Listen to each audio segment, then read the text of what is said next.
교회는 마지막까지 소망의 빛을 비추는 등대가 되어야 합니다. 우리의 생명의 도피성이요 생명의 피난처가 교회입니다. 그래서 우리가 저 거리의 광장의 소리에 귀 기울이지 말고 군중의 함성에 빠지지 말고 어느 편에 들어서 공연히 날뛰지 말고 위로와 희망의 메시지를 붙잡고 살아야 할 줄 믿습니다. 하나님은 언제나 열린 문을 주셨어요. 하나님께서는 언제나 길이 있습니다. 엎치락 뒤치락 하지 말고 하나님께서 이 나라를 회복시켜 주기를 기도하면서 눈물로 기도하는 우리 모든 성도가 되시길 축원합니다. 여러분, 사면초가라는 이야기 있죠? 이게 무슨 얘기입니까? 한나라 유방이 초나라 항우를 포위했어요. 공격했습니다.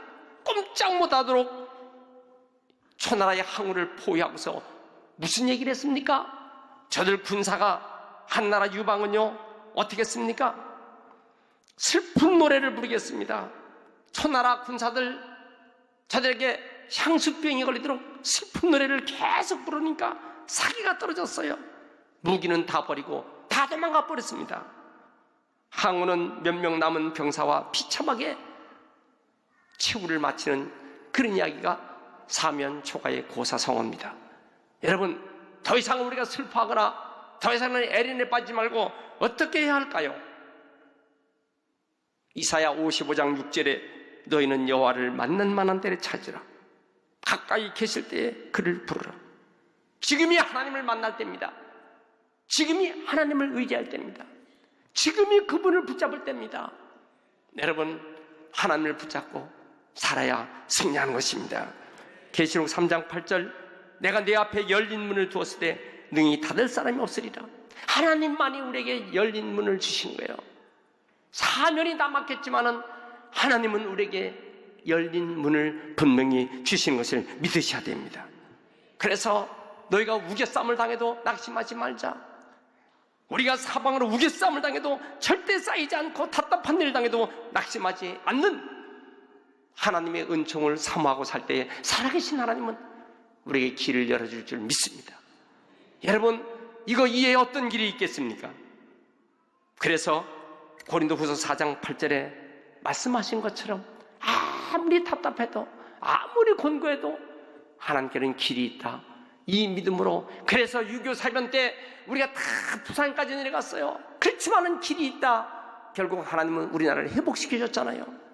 여러분, 그 3.1운동 때 우리가 노예백성처럼 이렇게 됐을 때 길이 있다 외쳤을 때 하나님은 우리에게 다시 회복시켜 줬잖아요. IMF 시절에 우리는 완전히 다 바닥난 이 나라가 어떻게 됐습니까? 길이 있다. 우리 모두가 한 마음으로 해서 이 나라가 회복됐단 말이에요. 또 교만 떨다가 큰 위기를 당할까봐. 그래서 우리의 사명은 하나님 말씀을 붙잡고 기도해야 살아계신 하나님이 우리 가정도 내 개인도 이 나라 민족도 지켜줄 줄 믿습니다. 할렐루야. 여러분, 민족대표 33인 중에서 16사람이 기독교인입니다. 이 말은 48.48%가 대표적인 33인 중에 기독교인입니다. 절반이 기독교인이었단 말입니다. 통계적으로 우리나라 고위 공직자의 100명 중에서 기독교인이 42%예요. 다시 100명 중에서 42명이 기독교인입니다. 천주교인이 20명이에요. 불교가 9명, 무종교가 26명입니다. 기독교가 한국 사회에 얼마나 중요한 영향을 끼치는가를 알아야 돼요. 지금 현재 전 국민의 25%가 기독교인입니다. 도해지로 갈수록 기독교인이 더 많습니다. 아파트 대문마다 교패를 붙인 가정들이 30%가 넘게 도심지는 되어 있습니다. 그런데 이게 왜 우리나라가 이렇게 험악하게 됩니까? 아직도 기독교가 빛과 소금의 사명을 감당하지 못하기 때문에, 그래서 우리는 정신 차리고 교인의 숫자가 많은 것이 문제가 아니에요. 교회 크게 만들고 교인들 숫자가 중요한 것이 아니라 똑바른 하나님의 뜻을 이루는 참교인이 있어야 합니다. 정말 소금과 빛의 사명을 감당하는 참 리얼 크리스찬이 필요할 때 우리는 살고 있는 것입니다. 그래서 오늘 말씀으로 다져지고 하나님 기뻐하시는 의로운 백성 되시길 축원합니다. 저는 오늘 세 가지로 말씀드립니다. 첫째, 이 나라가 의로운 나라가 되어야 합니다. 의롭지 못한 나라, 죄악으로 범죄하고 타락하고 부패한 나라는 하나님이 쓸 수가 없다는 얘기입니다. 잠언 14장 34절에 공의는 나라를 영화롭게 하고 죄는 백성을 욕되게 한다고 그랬어요. 아직도 타락하고 부패하고 썩어버린 사람들의 정신이 있다면 하나님이 이 나라를 쓸 수가 없는 것입니다. 여러분, 나라가 잘 되려면 의로워져야 돼요. 죄가 판친다면 희망이 없어요. 썩은 나무에 조음이 드는 거예요. 썩은 나무를 가지고 조각할 수가 없어요. 썩은 흙을 가지고 썩은 흙이 담장을 쌓을 수가 없는 것이에요. 썩은 흙으로 벽돌 만들 수가 없어요. 여러분, 사람들의 마음이 썩었다. 그걸 어떻게 사용할 수가 없는 것이에요. 경제가 부강하고 국방이 튼튼해도 나라가 죄악으로 부패하면 소돔과 고모라성처럼 결국 패망할 수밖에 없어요. 역사상 모든 나라가 망한 것은 뭡니까? 군사력이 약화돼서 망한 것이 아니에요. 도덕적 부패와 타락이 망한 것입니다. 로마가 망한 이유는 정치 못해서 망한 것이 아니에요. 경제가 약해서 망한 것이 아니에요. 로마의 군사력이 약해서 망한 것이 아니에요. 로마의 핵심부가 타락하고 백성들이 타락하고 부패했기 때문에 망한 것이에요. 성경에는 가나안 7족속이 망한 이유는 죄악 때문이에요. 북이스라엘이 아수리에 망한 것, 남유다가 바벨론에 망한 것, 다 범죄로 해서 망한 거예요.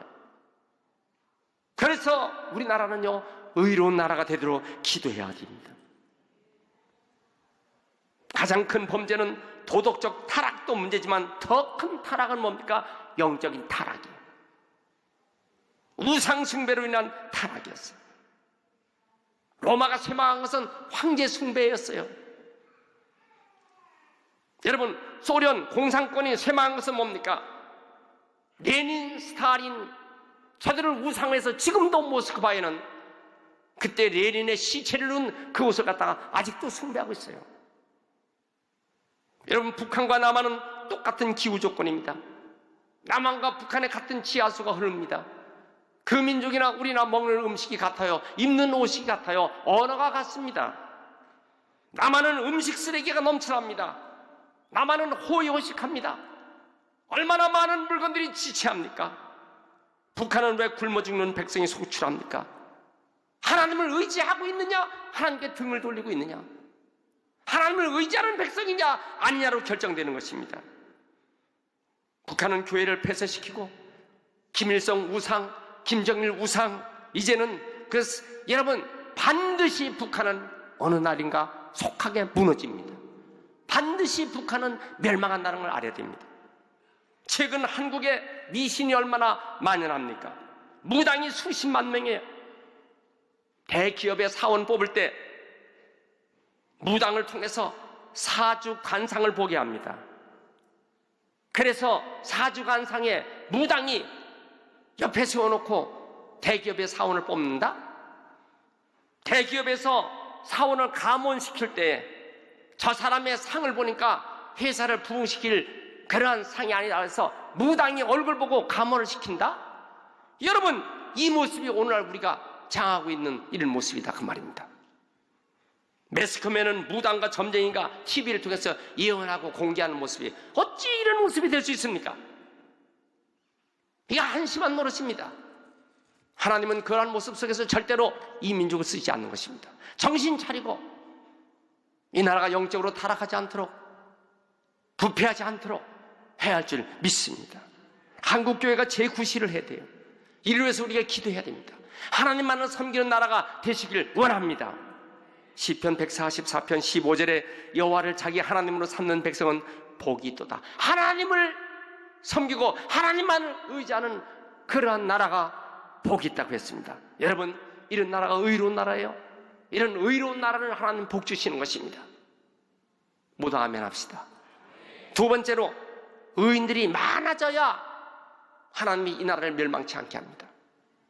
소돔과 고모라서가 멸망한 이유는 뭐예요? 의인 10명이 없어서. 예레미야 5장 1절, 내가 예루살렘을 빨리 돌아다니면서 공의와 진리를 행하는 한 사람에도 찾으면 내가 이 성을 사하리라. 소돔과 고모라성 멸망할 때 하나님 아버지 50명에서 45명, 40명에서 30명으로 20명에서 마지막 10명의 의인이 없어서 소돔성은 불바다로 멸망하고 말았어요. 여러분, 우리나라 부패가 만연하고 뿌리 깊은 죄악이 깊이 있지만은 그러나 아직도 의로운 백성들이 많습니다. 그렇게 썩은 모습처럼 보이지만은 그러나 아직도 귀하고 선한 백성들이 이 땅에 많습니다. 한국교회가 더 많은 의인을 양육해야 됩니다. 교회가 부흥할 이유가 뭡니까? 숫자 늘리는 게 아니에요.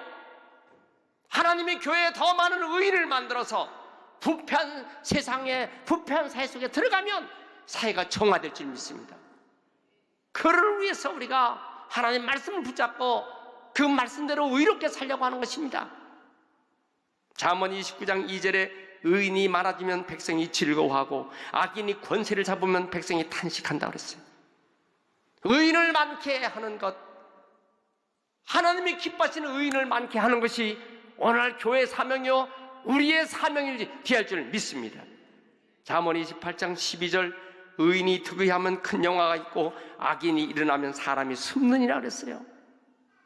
의인들이 생각하는 뜻, 의인들이 계획하는 모든 계획이 득의하면은 그때에 큰 영화가 있지만은 악인이 판을 치면은 사람들이 숨어버리고 결국 패망하는 것입니다.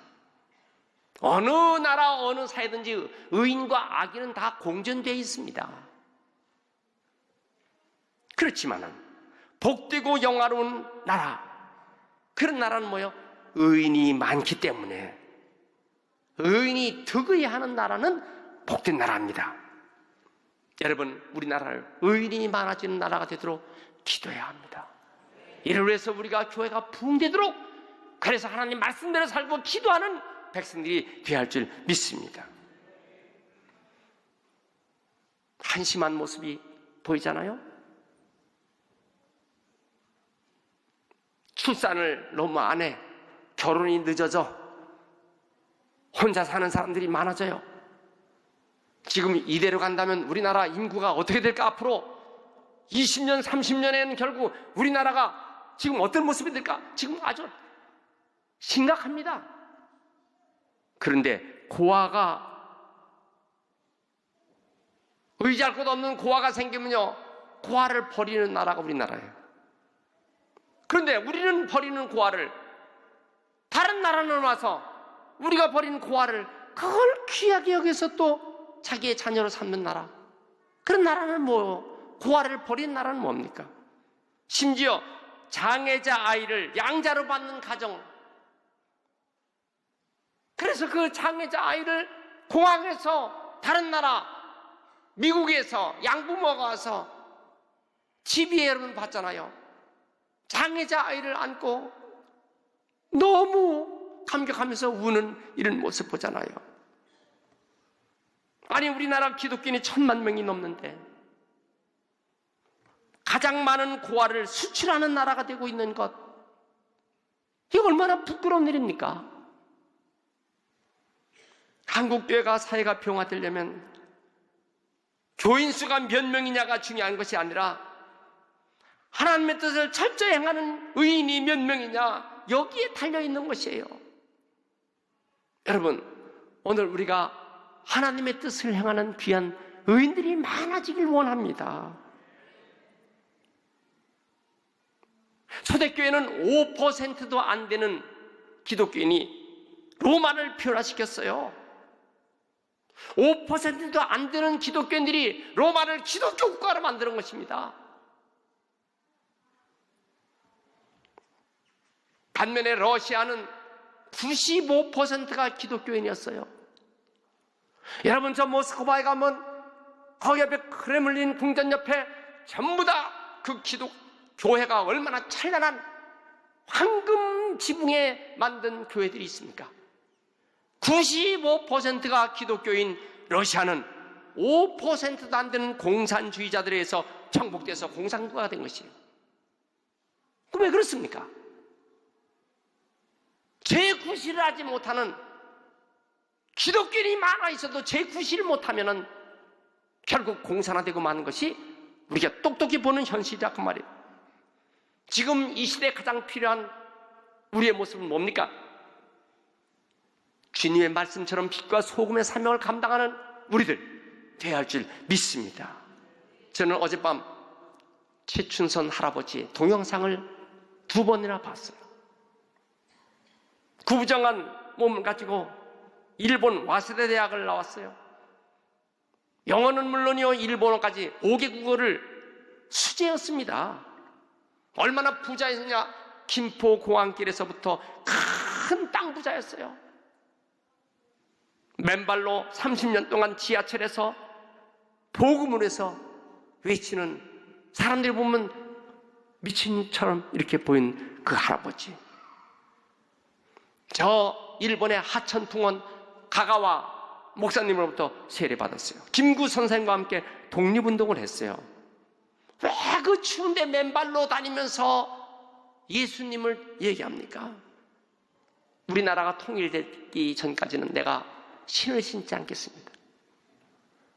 남북 분단 때문에 통일되기 전까지는 내가 맨발로 다니겠습니다.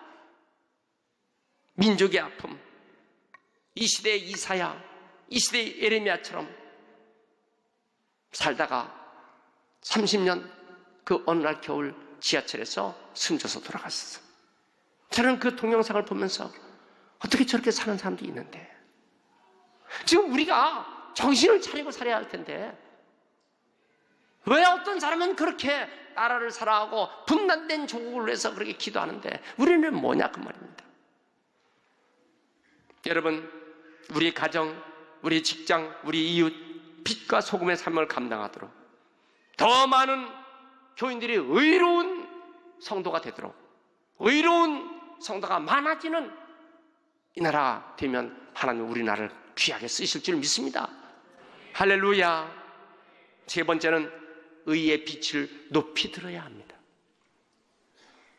의인들은 의의 빛을 높이 들어야 돼요. 복음의 빛을 높이 들어야 돼요.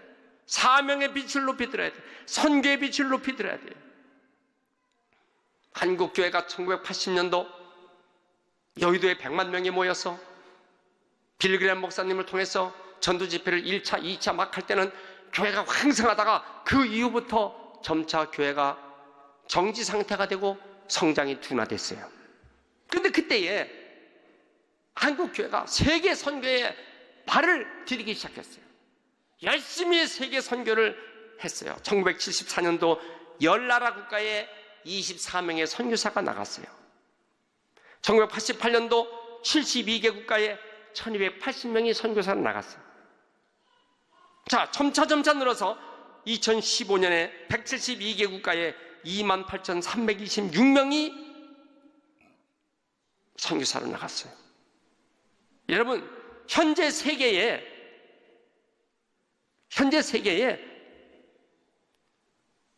얼마나 많은 선교사가 필요할까? 30만 명이 있어야지 세계를 선교할 수 있는 힘이 있는 것이에요.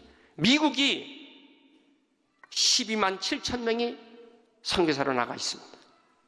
브라질이 3만 4천, 스페인이 2만 1천, 이탈리아가 2만, 우리나라는 어떻게 2만 8,326 2위였다가 요즘 떨어져 나가 있습니다. 여러분, 하나님은 우리가 이 땅에서 어떻게 살기를 원하는가? 제일 처음에 복음의 햇불이 들 때요, 예루살렘에서 소아시아로, 안디옥, 로마, 독일, 영국으로 갔어요. 19세기부터 20세기까지 영국이 최강국이 된 건 뭡니까?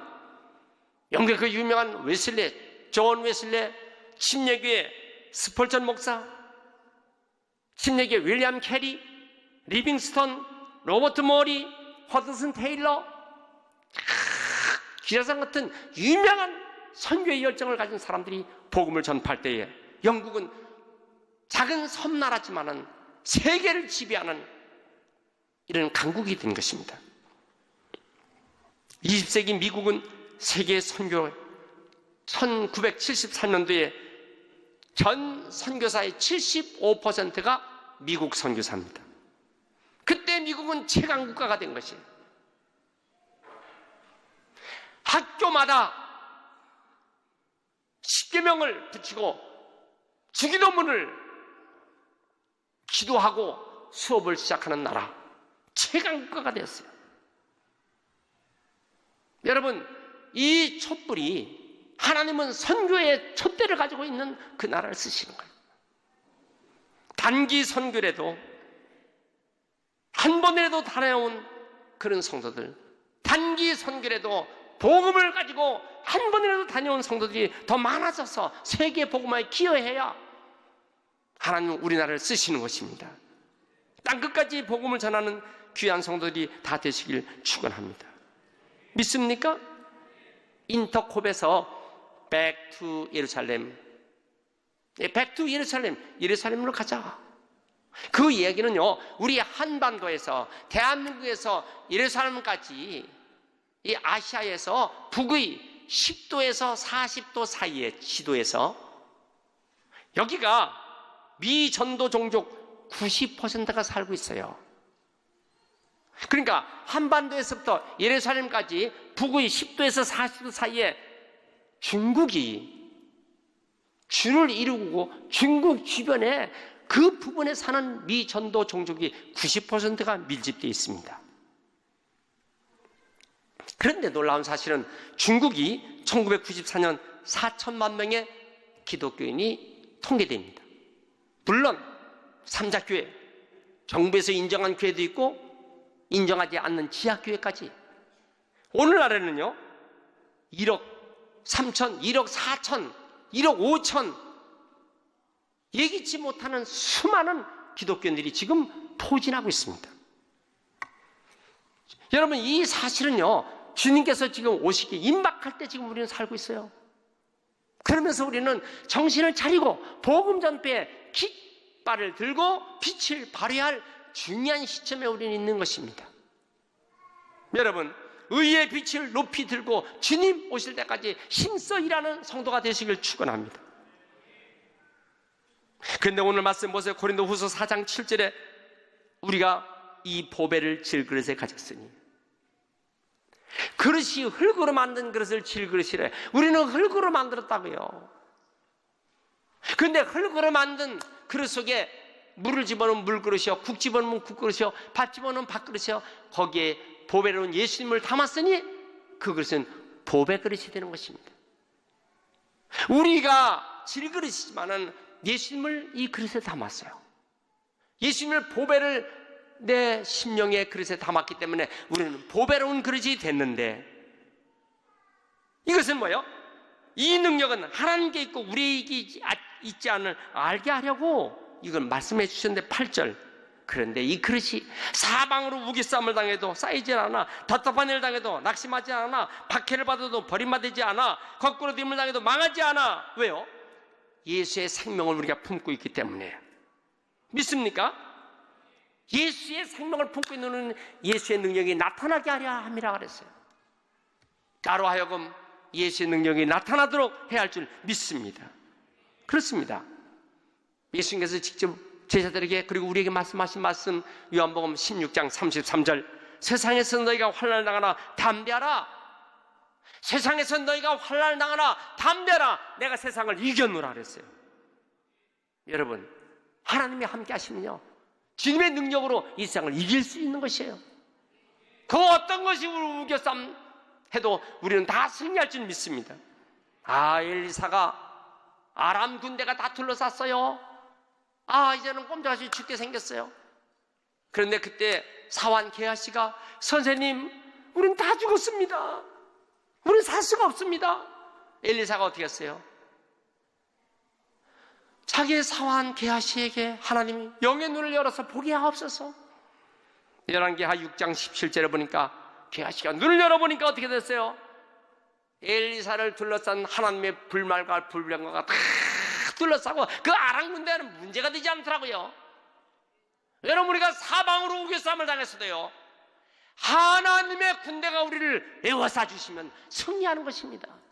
내 개인도, 내 가정도, 우리의 모든 인생이 하나님의 불말과 불병으로 둘러싸이기를 기도해야 합니다. 성도 여러분, 낙심하지 마십시다. 우리 영락교회 성도 여러분, 절대로 절망하지 마십시다. 하나님은 우리와 함께 하시기 때문에. 다니엘이 사자굴 속에 던져졌어요. 사자가 분명히 잡아 삼켜버려야 되는데 건들지 못합니다. 왜 그래요? 하나님이 함께 하시니 다니엘은 털끝 하나 상하지 않고 깨끗하게 보호해 주시는 은총은 하나님이 지켜주심이에요.